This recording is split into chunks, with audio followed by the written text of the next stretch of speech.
Whoa, what's happening? What's happening? Your New Orleans Pelicans have defeated the Cleveland Cavaliers 123 to 104. Let's get into it. First took away. Dance with this. Get your money's worth.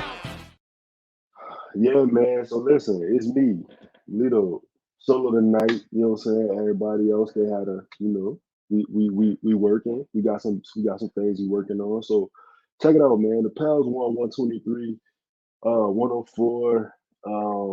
It's a decent game, man. You know what I'm saying? You always think you take the wins how you get them. They almost had a third quarter meltdown, which would have been chaotic for the timeline and personally for my mental health. But he did not do that. So shout out to Willie Green. Shout out to the coaching staff. Shout out to the team for you know not making my life miserable tonight. Um, let's see. Let's get y'all some stats. I personally want to talk about a couple things that I've been seeing on the timeline. People are talking about, well, Trey should have been starting. Trey should start. Trey should start. Well, tonight Trey started, and Trey had a hell of a half, hell of a first half. I think he had 19 points in the first quarter. I mean, excuse me, in the first half. He finished the game with 28.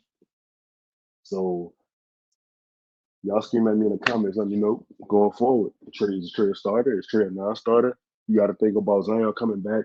How do you handle that? Do you move Herb to the bench? Do you move CJ to the bench? That's an interesting caveat. Me personally, I really don't care if Trey starts, but the amount of minutes he logged last game can't happen. Tonight he played 28 minutes along with the rest of the starters. JV played 28 minutes. JV did not have a double double tonight, but JV did have 5 assists.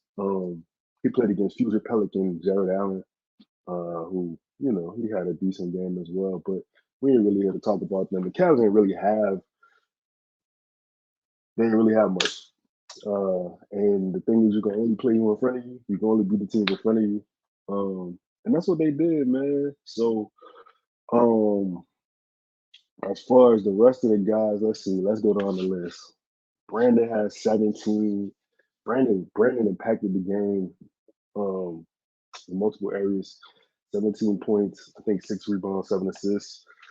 Love to see that from Brandon. I love Brandon should consistently be a 6 rebound, 7 assist guy. It's not uh, many things Brandon can't do on the floor. Hit a couple tough fadeaway jumpers. Brandon also started to regulate the game a little bit when the Pels got out of sync, man. Like he was a calming effect. And that's what you pay guys money to do. CJ had 18 points. Um, CJ was solid. Pels overall wasn't a great night shooting from three. I mean, they were 15 from 35. That's 42%. So I mean, I guess I can't say that's solid. That is a solid night from three. They shot 16 free throws. Overall, they made 47 field goal attempts. Shot 54% for the night from the floor, and they kept it under double digit turnovers. You had 42 points in the paint, 7 steals, 4 blocks. Herb had an incredible block. I think that was in the third quarter. So shout out to Herb, man. Herb himself had what Herb did, y'all. Herb 7 points, 4 assists. I would really like. It's starting to get to the we're starting to get to this point in the season where they're parking Herb in the corner again, and just kind of like how they were parking Zion in the corner last game. I like to get to the point where you put Herb back on the ball, you let him facilitate, and you let him kind of like dictate the flow of the offense. Herb is not gonna. I feel like us asking Herb to shoot 35 to 40% from three is a lot. That's a lot for Herb, and I don't necessarily know if he can keep that up for a full season. Be great if he did. I think you listen to Willie Green's comments from the last game, and he talked about getting better, growing as a coach, growing as a staff. Uh, That's what we want to hear from Willie, especially in that kind of loss they had against Memphis. And I think, you know, whether you believe or don't believe that he can fix these things and grow as a coach, you want to see it, man, because you want to see uh, him put shooters on the floor with other shooters. Whether you believe Jordan Hawkins should be getting big minutes or not, I do believe that there's a world where Jordan Hawkins should at least get 10 minutes. And I think that you would do him a service if you put him on the floor with other shooters, Trey, CJ, etc. When you put him on the floor with non-shooters, he's also a non-defender, which is, he had negative minutes coming into uh, yeah, he's been having negative minutes, and his shot hadn't been falling. So, but Hawk did see the floor tonight, and he played 12 minutes. He made two threes. He was 2 for 3 from three. I mean, decent percentage. Even Jeremiah Robinson Earl got some win tonight, man. Jeremiah actually had 11 points. He was 5 for 6 from the floor. He had 5 rebounds. Najee Marshall. Not a great shooting night, 25% three, but 14.6 assists. Dyson Daniels played 20 minutes. Um, as far as the rest of the guys, we mentioned Bi, we mentioned Val.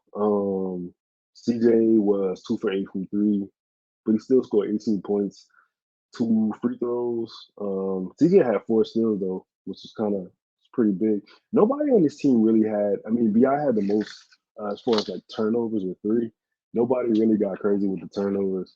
Um, I thought Larry Nance had an interesting half court. I think it might have been the second quarter. Larry Nance had an interesting discussion about guys that you can yell at on the team and guys you can't yell at. And he mentioned, this is his words, not mine. So Larry said that Najee and Zion, you can yell at them and they respond to that. Whereas a guy like Bi, Hawk, or Trey, they're not guys you yell at. Y'all can decipher what that means in the comments. Um, I'm not I'm not for that. I I have thoughts on it. But you saw, I guess you can see it in the coach, right? Like when Stan was here, Stan was a guy who did a lot of yelling, seemed to get the most out of Zion, but Bi wasn't really a fan of that. And it didn't really, Stan was here for a cup of coffee, wasn't really here for much longer than that. Um, but before we go any further, this podcast is sponsored by the Birds Law Firm, the official injury lawyers of Blue Crew Media, located at 918 Porter Street by the Superdome. Give them a call, 504-523-5413. If you or somebody you know has been involved in an accident, be sure to tell them we sent you. Spurs our law firm.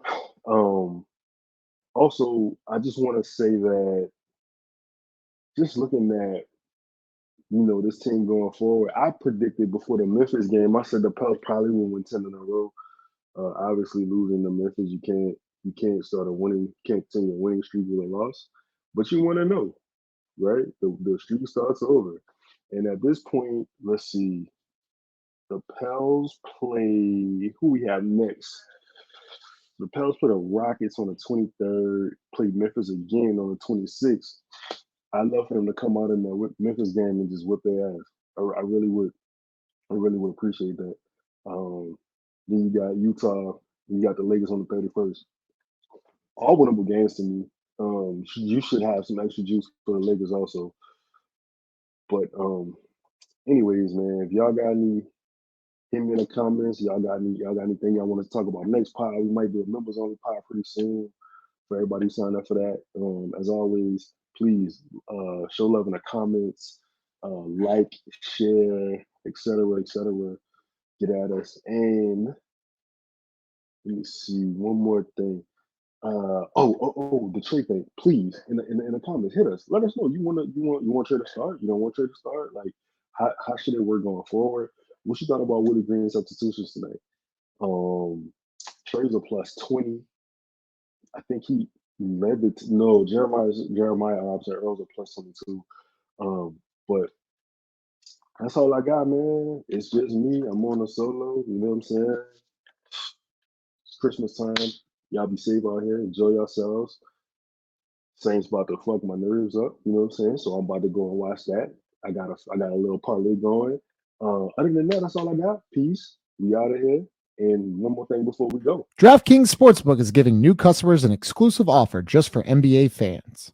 This week, new customers can bet just $5 and get $150 instantly in bonus bets. Plus, score an NBA League Pass subscription on us for the rest of the season. Download the DraftKings Sportsbook app now and use code BOOT. New customers can get $150 instantly in bonus bets for betting just $5. Plus, score an NBA League Pass subscription on us. Only on DraftKings Sportsbook with code BOOT. The crown is yours. Gambling problem? Call 1-800-GAMBLER. Must be 21 or older in most eligible states, but age varies by jurisdiction. See DraftKings.com/sportsbook for details and state-specific responsible gambling resources. Eligibility and deposit restrictions apply. Bonus bets expired 168 hours after issuance. Terms at sportsbook.draftkings.com/basketball terms. Shout out to the bill collector. That last little run on that DraftKings joint was whipping his ass. That's my dog, though. It's love. And listen, man, it's like my grandfather used to say, you miss 100% of the shots you don't take. We out.